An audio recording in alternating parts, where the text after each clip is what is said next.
Well, it's a real pleasure to be able to give the Ferrier Lecture this afternoon. So here is David Ferrier, who was a very famous neurologist. He moved actually to work at Queen Square, shown here back in 1870, where the National Hospital for Neurology and Neurosurgery now stands. And he did most of his work there. And actually, we share something in common because just 125 years later, and this is what Queen Square looks like, that was the first job I had as a fat young lecturer. So I worked at Queen Square, which is really a major centre for the study of movement. And Ferrier and I both share an interest in movement. He studied particularly movement in animals by stimulating the brain. Here's a picture he drew of the dog's brain with different stimulation sites would elicit different movements. But my interest really is about the computations going on inside that brain. And I start with a very simple question. Why do we and other animals have brains at all? It's a pretty fundamental question if you think about it, because not all species on our planet have brains. So in order to understand what brains are for, we can think a bit about why they evolved. And if you think about this question for any length of time, it becomes obvious why we have a brain. We don't have a brain to think about art or discuss things with our friends. We have a brain for one reason and one reason only. That's to produce adaptable and complex movements. Because if you think about it, movement is the only way you have of affecting the world around you. Think about communication, speech, gestures, writing. They all require contractions of muscles and movement to express yourself on the outside world. So from my point of view, sensory memory and cognitive processes are all incredibly important, but they're only important to drive or suppress future movements. There's no point laying down memories of childhood or perceiving the color of a rose if it isn't going to affect the way we move. So from my point of view, the work we do to understand how the brain controls movement has to encompass all the other features such as sensory memory and cognitive to have a full understanding of the process. And a particular focus of the last few years for us has been thinking about humans and how we can learn the large repertoire of motor skills. So people can form a wide variety of skills, and even from simple things like picking objects up to cricket, tennis, gymnastics, it's really quite extraordinary. Unlike robots, which can learn one skill at a time after being trained for a few years, humans are able to generalize their learning to multiple things. And one nice example, now that I live in America, is Emily Fox here doing a cup stacking competition. So cup stacking is a popular sport in the USA. For high school students, we have 12 cups you have to stack and unstack in a prescribed order. And this is her world record attempt in real time.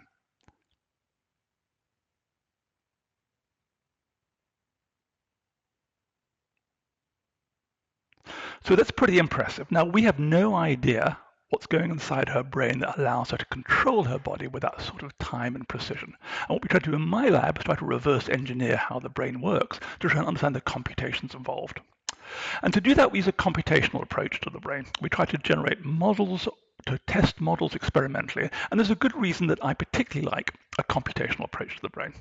I was a medical student back in the early 1980s, and at that point, this textbook had just come out called Principles of Neuroscience. It's a key textbook which sort of encompasses all of neuroscience. And at that point in time, it had 750 pages. Now, that's a lot of pages to have to read as an undergraduate, I can tell you. But in the intervening years, there have been 5 more editions. The 6th one just came out, and I'm very pleased to say that I wrote the introduction to the motor control section in that. And the number of pages of principles has increased. So over the years, we can see that if we plot the number of pages, they've increased rather nicely, almost linearly. So principles are increasing at a linear rate, and in fact, we can fit a straight line to that with a nice regression coefficient. That's pretty impressive. Is this a good thing or a bad thing? Well, I would argue this is not a good thing. This is not a book of principles, it's a book of facts which can't be expressed in principles. And if we think about what's going to happen to my grandchildren if they were to go to university and read neuroscience, they would have to read about 3,000 pages. Now, this isn't fair, and the reason this curve is ever increasing is because of beautiful experiments. Experiments are incredibly important, but they're driving this curve ever higher. And so it's the duty of the next generation, and hopefully people listening to this lecture, to apply theory, to try and compress our understanding of experiments down into principles with the hope we can bring a book like this down to what it should be, a small book of the principles of the brain, rather than all the things there are to know about the brain and facts. So in terms of movement might seem simple until you try to program a robot to do it or understand how humans do it. And unfortunately, there's a lot of complexity to movement. So if you think about playing the game of tennis, there's uncertainty to where the ball's going to strike the racket, and you have to decide where you want to place the racket, and that's a lot of high-level strategy which tennis players have to learn. But even once you've decided what to do, there's a great deal of variability both in your sensory input and your motor output. So for example, in terms of sensation, if you put your hand under a table and try to localize it above with the other hand, you can be off for many centimeters. So there's lots of variability in our senses. And similarly in our motor output, when we try to aim for the center point of that dartboard every time, we get a lot of spread. So there's motor variability, and that makes movement complicated. More than that, we've got around 200 joints and 600 muscles, and controlling a high-dimensional system is known to be a difficult problem in control. And it leads to complex dynamics. So for example, if you stand and raise your arm straight in front of you, the first muscle that contracts is the muscles in your leg to keep you from falling over. So having this complex dynamics is a difficult system to learn. Moreover, there are long time delays. What you see of the world is delayed by about 1/5 of a second, and that makes control hard. When you want to drive a car, you want a lovely responsive car, but these time delays make control hard. And finally, there are time-varying properties. When you use different tools, it changes the way your arm responds to the motor commands or as your muscles fatigue. So all these sorts of features make control hard. And what I've decided to focus on today really is primarily talk about motor learning. How do we learn the properties of our own limbs so we can control them or interact with other objects in the world? And so what I want to think about is how you adapt to novel dynamics. And by dynamics, I mean changing the relation between the motor commands and the consequences you get by applying forces. So if you use a tool, for example, such as a tennis racket, the same commands will lead to different movement of the arm because you're now holding an object in your hand. And people have used ingenious ways. You can strap weights to people's arms, you can hit them to zero gravity, you can ask people to interact with gyroscopes or put them in rotating rooms. And all these things changes the properties of the body, and you can look at how people adapt. But all these don't really allow the sort of fine, precise control which we would like to have over the process. So what we could do in our lab is we build our own robotic devices which subjects can interact with, they can grasp onto. And the idea is the devices can both track the movement, but also apply forces in a beautifully computer-controlled way. So we can effectively perturb movements or generate novel environments. And why that's important to us is if we give you some tool in the lab, we may not be looking at de novo motor learning. We might be looking at recall of learning from outside the lab. But using these robots, as you'll see in a moment, we can generate things we can be pretty much guaranteed you've never seen outside the lab. So here's a typical type of experiment. Subjects sit at one of our devices and they hold on to it, as you can see here. And in this case, we're using a very simple two-dimensional device. It's a planar device. The hand can move in the horizontal plane while grasping the handle. And effectively, we can give visual feedback. Here's a monitor facing down. Here's a little mirror. So what subjects, when they look down at the mirror, they see virtual objects in the plane. So we can show them where their hand is, or we can show them targets.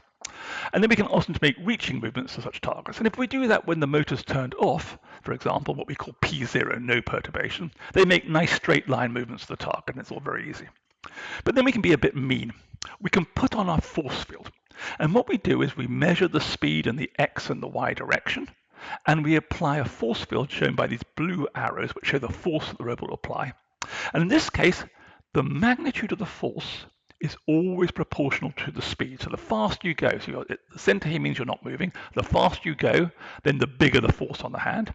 And moreover, the force always acts at right angles to your current direction of motion. So if you move to the right, you get an upward force. If you move up, you get a leftward force. Very unusual situation. And so what happens is subjects will make a movement and they'll get perturbed. They'll make a curve movement and they'll be perturbed off. But if we were to repeat that movement many times, as you'll see, people will adapt and internalize that force field and be able to move normally. We call that a P plus force field. It's acting in a particular direction, so it's the plus. We can also apply the force field rather than in this counterclockwise direction, in the clockwise direction, and we call that P minus. Okay, so there's two different sorts of force fields. And the way we're going to assess learning is we're not going to look at how far they deviate from the straight line. That is one measure of learning, but there's a nicer measure of learning to say how much of the force field they learned. Occasionally we do what are called channel trials. And on these trials, we program the robot to constrain the hand to move directly to the target. And the way we do that is we apply a one-dimensional spring, stiff spring, which keeps them on a straight line. From the participant's point of view, they think, oh, I did a great job there, I went straight to it. But what we can do is measure the force they produce into the channel walls as an indicator of the forces they would have used to compensate for the force field. So for example, here might be the force into the wall as a function of time, which would ideally compensate, for example, for this P minus force field.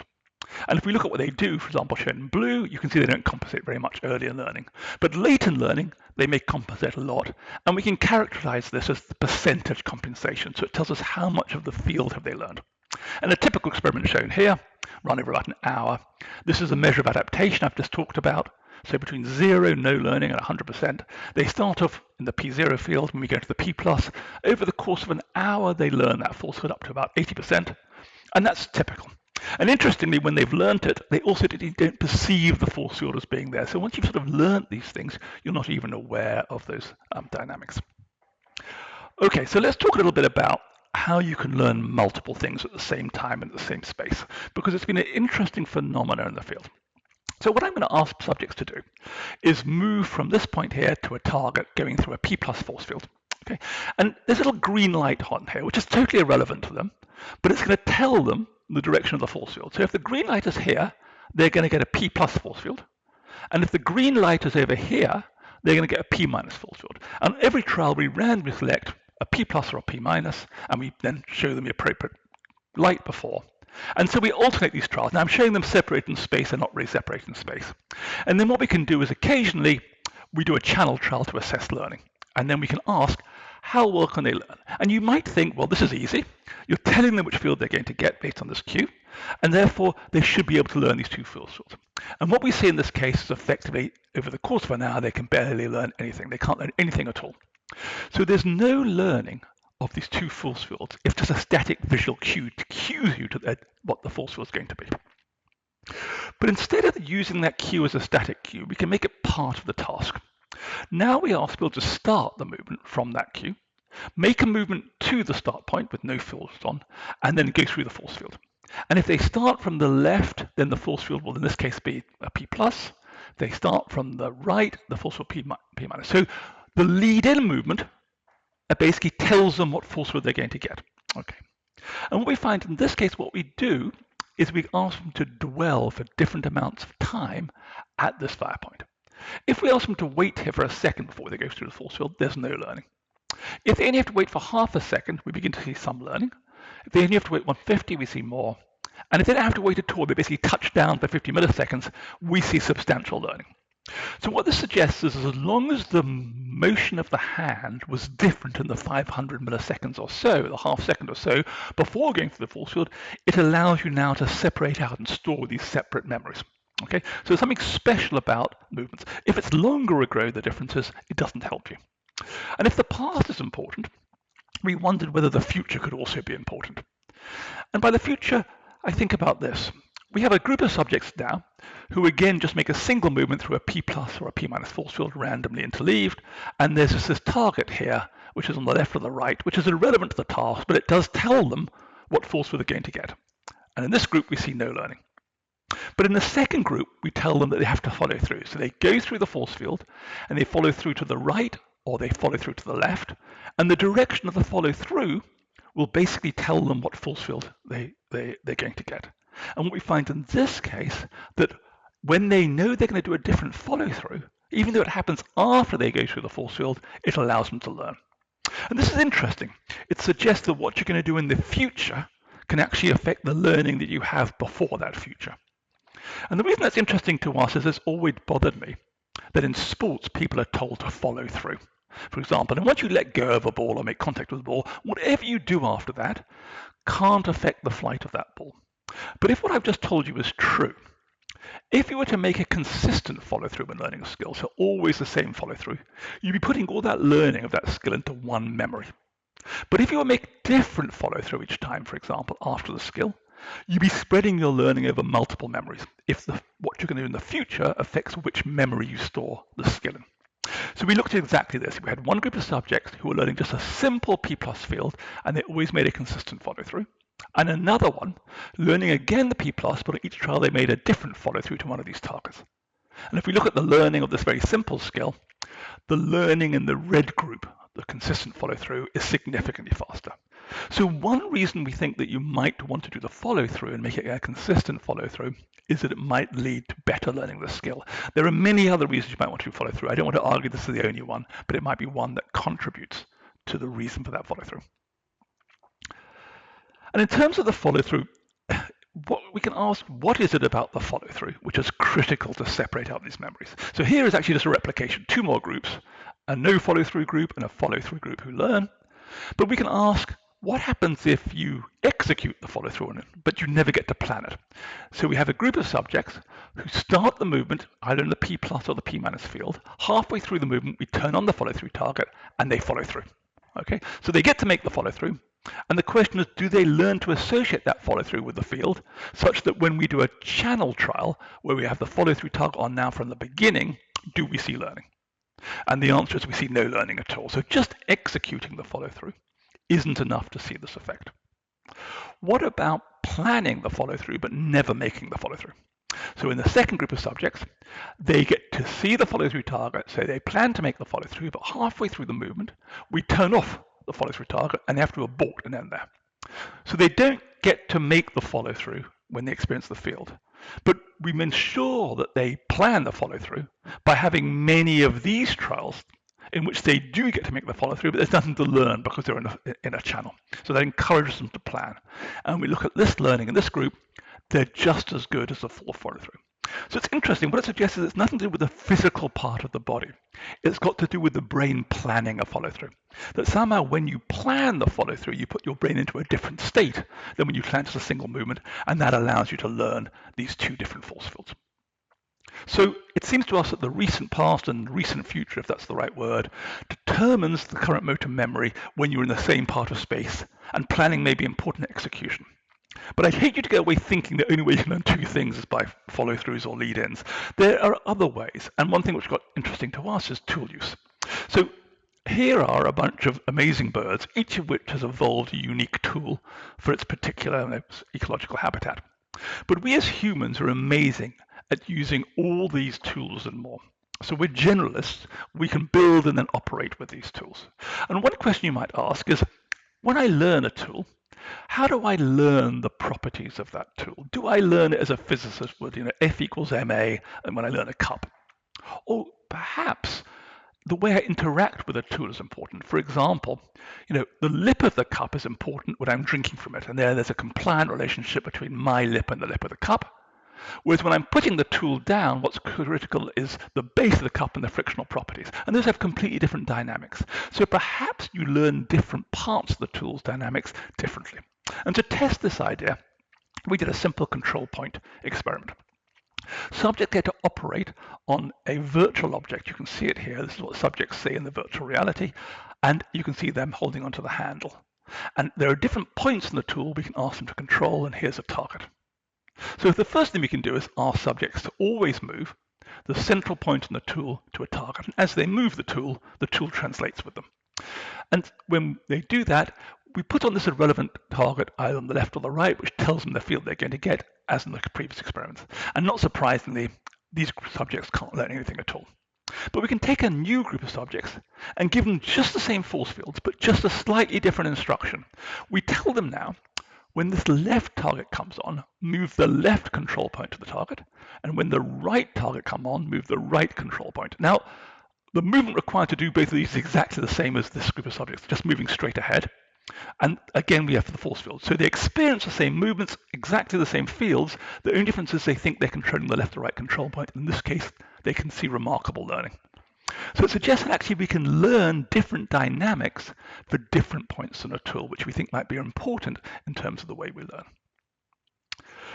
So I want to try and put this together into a model which we've been working on and we've just written up, called the contextual inference or COIN model.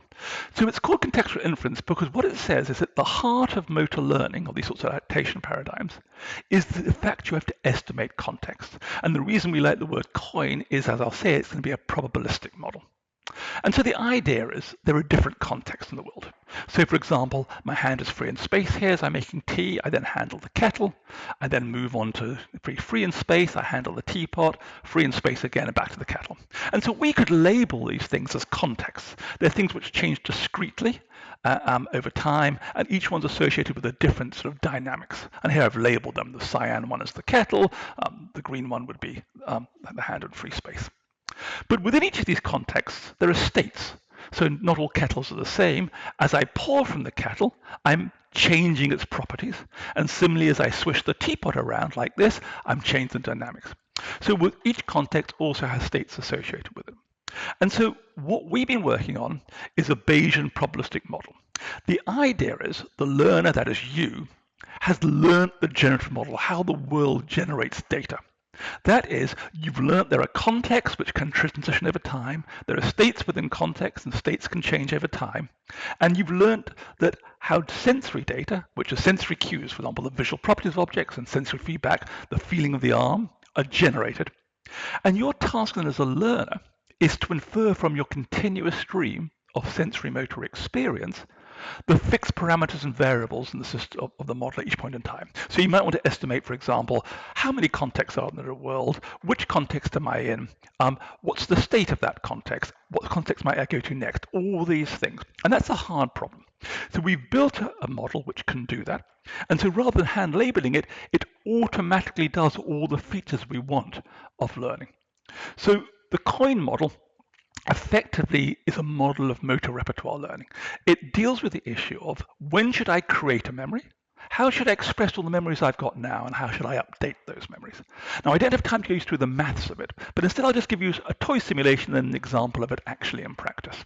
So here's a toy simulation. Here is the sensory feedback you might get, for example, the sensed weight, as you handle a bunch of identical cups. They're visually identical, and you handle cup 1 for a while, which is light, cup 2 is heavier, back to cup 1, cup 3, which is even heavier, and maybe you pour some water out of it. And then you go to handle a different object with a different sensory cue, a sugar bowl, and the sugar bowl weighs the same as cup 2. So what we put into our model is not exactly this, because this is beautifully noise-free. Because your sensors aren't perfect, we give you sort of a random version of that, okay, the purple points. And your job is, given that, figure out what's going on in the world so that you can act upon it. And the first thing the model does is memory creation. It asks at each point in time, given the memories I already have, how probable is it I'm in a novel context? So to start off with, it's got no memory. So the first data point it sees says, oh, I'm in a novel context, and it generates a memory. Then as it goes to cup 3, which it can't account for by current memories, again, it generates a new memory. And when it goes to the sugar bowl, for example, it again generates a new memory. Now, interestingly, when it goes to cup 2, the novel probably doesn't raise high enough to generate a new memory. So in fact, the memory for cup 1, as we'll see, will have to adapt to account for cup 2. So here are the memories as they're created. And this shows you the state of each memory, which is a full probabilistic distribution for those who care about that sort of thing. So context 1 blue tracks cup 1. Because you didn't generate a new memory for cup 2, it has to adapt to cup 2. It adapts back to cup 1. But when you go to cup 3 here, we get a new memory here in red, and the blue memory retains. And as we go to the end, we get a third orange memory here. Now, those are the memories you have. But you have to decide how you should express those memories on the outside world. And that really depends on the belief that you're in each of these memories. So for example, here's my belief that I'm in the blue memory. It's very high because I've only really got that one memory. And then as I go to the red memory, I tend to increase my belief I'm in the red memory, and the blue memory comes down, and so on. And so the best way to express this, you should express each of these memories weighted by the belief that you're in that situation. And that's shown here. So the purple is that weighting and the blue is the average. So the blue effectively is that motor output. And so you can see the motor output tracks reasonably well the state of the system. Of course, you adapt rather slowly to cup 3 in this particular parameter setting. But interestingly, this slow learning of cup 3 is not because you don't know its weight, because you've represented the state very accurately. It's because you slowly change your belief that you're in this new context. So effectively, this slow learning in this case is driven by your belief about the context, not the state. And finally, you have to update your memories, and the way you do that is after you move, you work out your belief that you're in each state, and that's shown here. And you can see that when you have a strong belief you're in the state, you update rapidly, shown here. When you have a low belief you're in the state, you don't update, and things sort of diffuse out. So this model deals very naturally with memory creation, memory expression, and memory updating. So let me give you an example of the model in progress. We've run this model on many paradigms, and it can explain a large range of paradigms. I'll just give you one example. This is called a spontaneous recovery paradigm. Participants come in, they experience P0, that's moving without any forces on, P plus for a while, and then P minus for a short amount of time, with the idea that it should bring performance back to baseline. They then go into a long series of channel trials. And what you see if you look at the data is that they learn the P+, they de-adapt to the P-, but when they go into the channel trials, they show this spontaneous recovery, a transient re-expression of P+, a bit surprising given you've de-adapted them. And the way we can explain that with our model is if we run our model, the model says that when you see P+, you generate a new memory. When you see P-, you generate a third memory. So at this point, when you go into the channels, you've got 3 memories, which sort of decay away. But critically, your belief about which memory you're in is dominated by believing you're in the P+. And the reason for that is you've experienced P+ the most. So in the model, it's the most probable one. And that leads to this robust spontaneous recovery effect shown here, which matches quite nicely the data. And in fact, we can change this paradigm a little bit and say, if it's contextual belief that you're in P+ matters, if we gave subjects 2 trials of P+ at the beginning of this channel trial phase, it should give them really strong evidence that that's returned. So here's 2 P+, and now rather than a slow increase in your belief, it should be rapid, and you should get what we call a vocal recovery, a spike followed by decay and a rapid re-expression, and that's exactly what we see, suggesting that the features we see in learning are driven very much by contextual inference. Now, I don't want you to go away thinking motor control is all about action to get what you want, because there's another side to motor control which we're interested in, is that our senses are attached to our body. So what we sense of the world is governed by the way we move. So if I move my eyes or my arms, I sense the world in different ways. And so if I want to get information from the world, I have to move in the world. And so we can think of active sensing as another feature. The way you sense the world, you may want to be efficient in terms of using motor control. And so here's an example. You're in the forest, and your job is to decide what animal is behind these bushes. Well, that's a hard problem. You'd have to make eye movements between these patches, and hopefully you would make sensible eye movements to do it quickly, because it matters, whether there's a zebra or a cheetah behind there. And so we've designed an experiment really based on that. The idea is that having made an eye movement to certain points with your phobia and got good information, you should take evidence from those fixations together with your belief about furs to do perception. And perceptions in our view is probabilistic. You ask what's the probability of seeing a cheetah given this evidence or a zebra. And then you should say, where should I next look to maximally disambiguate between those? And for example, that might be this point here. Okay, and so this is sort of a Bayesian active sensor approach. And we built an experiment based on this, and it's very similar. There are patchy furs in the world and stripy furs. So here's one patchy fur, here's a stripy fur. And your job is to determine, is it a patchy or a stripy fur? Is it a cheetah or a zebra? And the nice thing about this, we can generate many patchy furs, which are all different. We can generate horizontal and vertical stripy. And we sit you at the front of a screen, which is all blank like this, and you look at the center, and we reveal a small patch of fur. And then you make eye movements. Whenever your eye comes to rest, we reveal a small patch. So I'm going to say you're at a trial the subject actually did, and your job now is to work out, is it patchy or stripy? So the subject can choose where to look. You'll just be watching passively. So off they go. And after a certain number of revealings, we freeze the screen, and their job is to say, is it patchy or stripy? Okay, so they've made their movements. They get no more revealings, patchy or stripy. It's a pretty hard task. We run subject this for 5 days for a number of hours a day, and in this particular example, it was patchy. Okay, and now we build a model, and we're going to ask, are subjects moving their eyes in an optimal way or an efficient way? And so we can do that because we control the statistics. We know from what we've revealed how much information they're getting. And so we can say, well, how much information will they get by going to a particular location, the 2 dimensions, given what they've seen so far? And I'm showing you this formula here not because I'm going to explain it, because it's very beautiful. This tells us the formula of what they should do. And let me try to give you intuition. The first part, we want to be a big number. We want to go to somewhere where they're overall uncertain. There's no point going somewhere you've already revealed the location or somewhere very close by. You want to go somewhere where you don't know what the pixel color is going to be. But that's not good enough. This second part says, actually, it's a trade-off between going somewhere you don't know, but you want to go somewhere which each hypothesis is very certain and makes a different prediction. Okay, so you want to go somewhere that's stripy and patchy, make different predictions, but you're over uncertain. So that's a trade-off. And if we run this algorithm shown here, so this is the image which is hidden. After the first fixation, this shows you the information you would get by going to the different locations. So the best places you could go to are here and here, and the participant actually went to this little circle here, but they're in the 90th percentile of information. And then we update the map each step, and you can see it gets complicated, but the subjects are always roughly in the 70th, 80th, 90th percentile. And effectively, when we analyze this, what it says to us that active sensing is about 70% efficient. People are really good at choosing where to move to get great information. So I want to summarize by saying that we study the control of movement because we think it's a great mystery of the brain. To understand the brain, we have to understand movement. But also understanding movement has other really important benefits. There are many diseases which affect movement: motor neuron disease, stroke, Parkinson's, and so on. And so by understanding the basic control of movement, we can understand what goes wrong.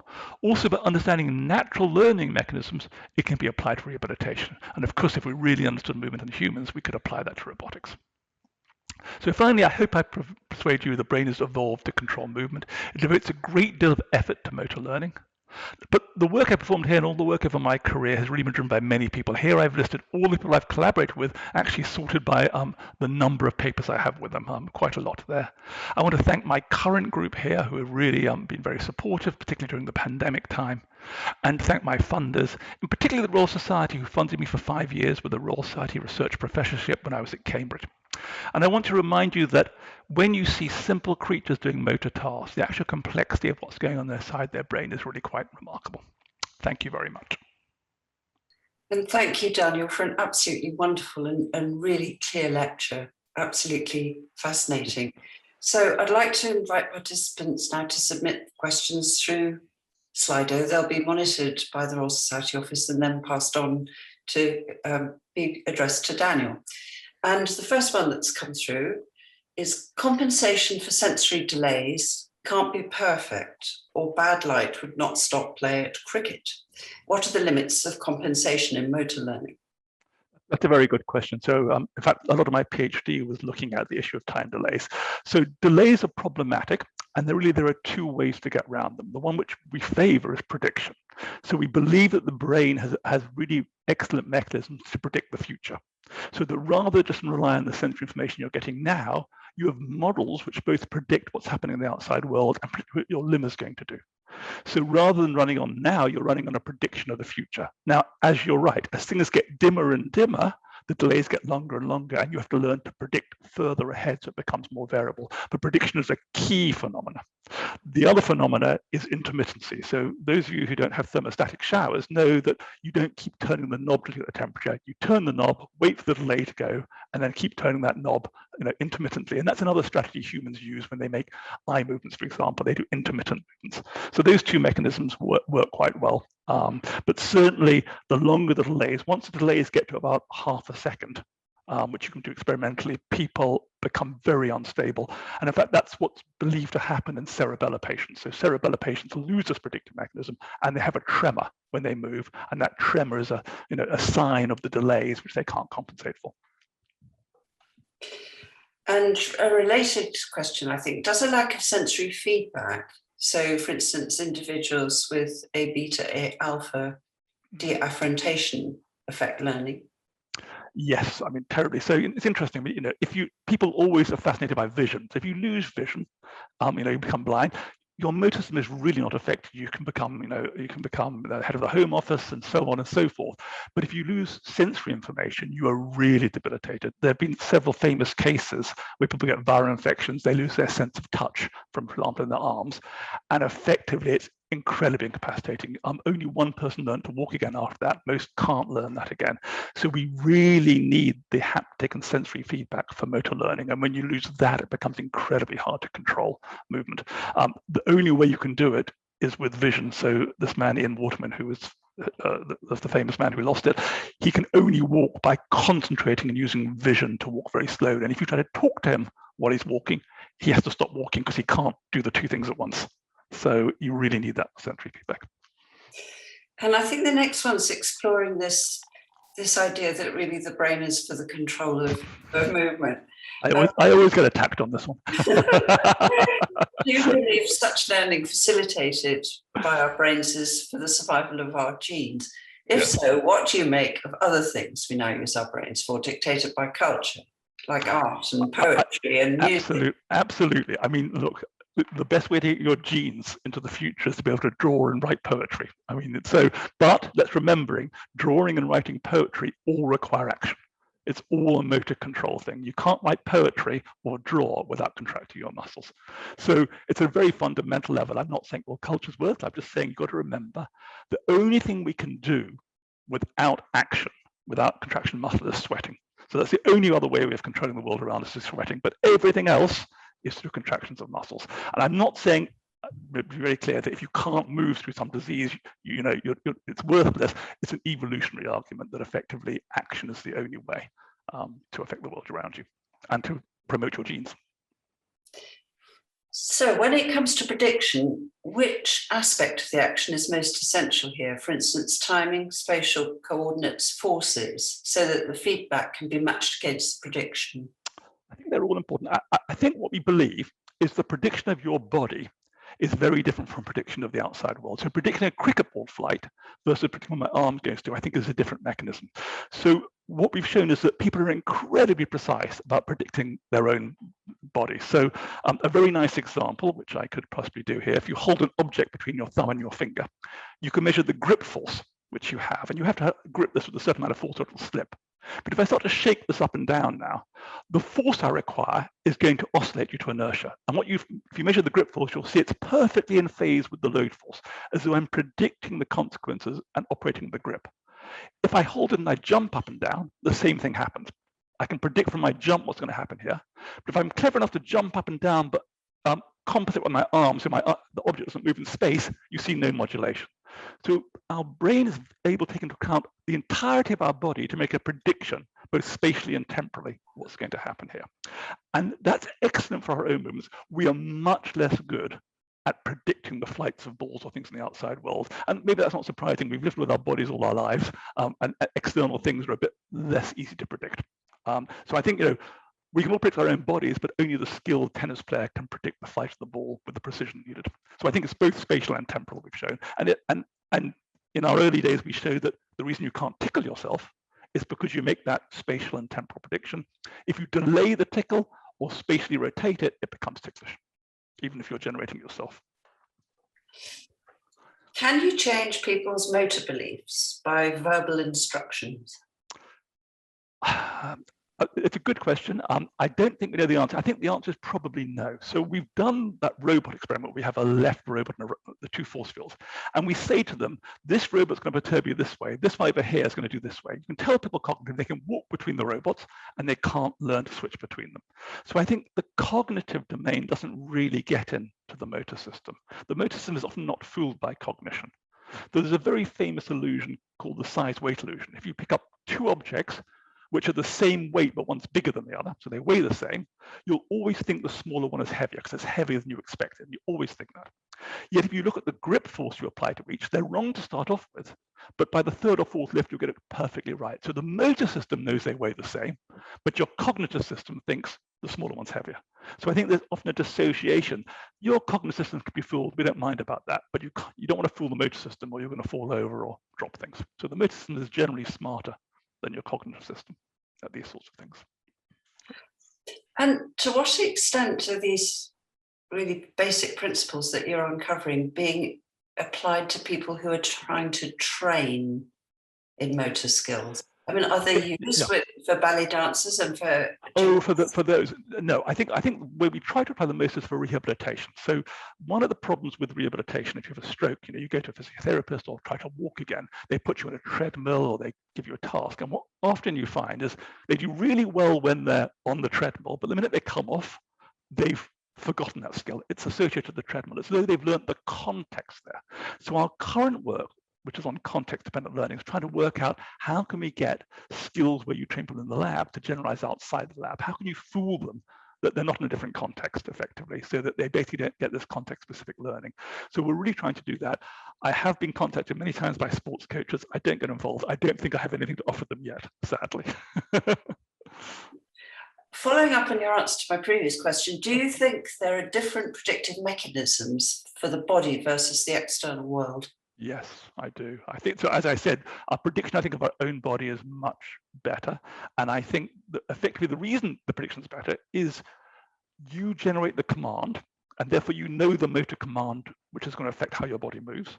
And therefore that command effectively lets you know what's likely to happen. And therefore that's really useful for prediction. Whereas when you look at the outside world, you're not in control of that outside world in the same way, it just evolves. And so it's harder to predict. So I think having generated the command, it's much easier to predict our own bodies, which is really vital. You mentioned that thinking about a follow-through movement enhances learning, even if the movement isn't enacted. Can this be extended to conceptual thinking about movements having an impact on learning without any movement at all? Yeah, so in fact, we did a version of the follow-through experiment where they never followed through, but we asked them to imagine following through. Okay, so they made the movement and then were required to imagine following through to the left or the right, and that allowed them to learn. So they could actually now learn the two forces just by imagining following through. But interestingly, when we then asked them to actually follow through, there wasn't so much transfer to that condition, suggesting that imagining follow through doesn't completely transfer to real follow through. It's a different neural state in some sense, which was interesting to us. So it was only about a 70% transfer to the real follow through. But you can certainly, if you imagine the follow through, it was just as good as following through, really, in terms of learning. So, Daniel, thank you very much for a really interesting discussion. I think we've got one more question before we sign off, but then we're going to be through on time. So the final one is it known how much of the ability to predict your own body is innate and how much of it's learned from trial and error? I think it must be learned in the sense that our body changes dramatically from birth to adulthood.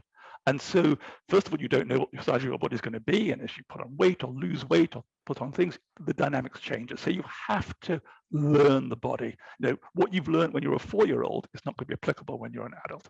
So we think there are fast learning mechanisms which can adapt to predict ahead. Okay, well, with that one, thank you very much for addressing all the questions so nicely and for an absolutely wonderful Ferrier lecture. Thank you very much.